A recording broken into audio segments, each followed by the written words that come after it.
अब ये खातून का जो स्टेटमेंट है ये आपको थोड़ी सी ऐसे सुना देते हैं, ये सुन ले वो खुद क्या फरमा रही है। मैं क्रू हूँ सऊदी एयरलाइंस में। मैं अंदर आई हूँ तो ASF ANF और कस्टम के थ्रू क्लियर होती हुई आई थी। FIA ने जो है मुझे रोका था और चेक किया था मेरे बैग्स, तो उसमें से ये सामान निकला है। क्या है 26 इसमें सिगरेट्स हैं। सिगरेट्स के डंडे? हाँ। और ये क्या है? ये आदाब है। ये क्या है आदाब, इसको क्या कहते हैं? मुझे तो नहीं पता सर, इसको आदाब ही कहते हैं, मुझे सिर्फ यही पता है।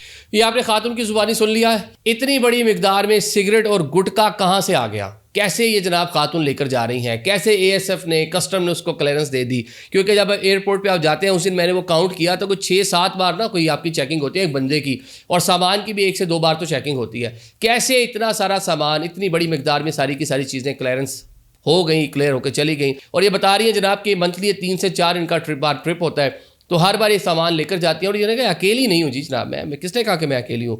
मेरी एयरलाइन के 10 से 12 लोग मजीद भी इसमें मुलविस हैं। सिर्फ मैं अकेली नहीं हूँ, वो भी लोग यही वाला काम कर रहे हैं, बिजनेस कर रहे हैं, पैसा कमा रहे हैं, सामान लेकर आते जाते हैं, ट्रेड कर रहे हैं जनाब गुटखे और सिगरेट की। साथ में ASF और साथ में कस्टम हुकाम, और शायद सम हो ये अब हम FIA को बिल्कुल हम क्लीन चिट तो नहीं देंगे। जो इलीगल तरीके से लोग बाहर जा रहे हैं, इस्लामाबाद एयरपोर्ट से उस दिन 4 लोग पकड़े गए हैं जो जनाब स्टैंपे लगा रहे थे कि आपने गेट नंबर 13 से जाना है, काउंटर नंबर 13 पे फलाने साहब हमारे आलम साहब बैठे होंगे, वो आपको आसानी से जाने देंगे।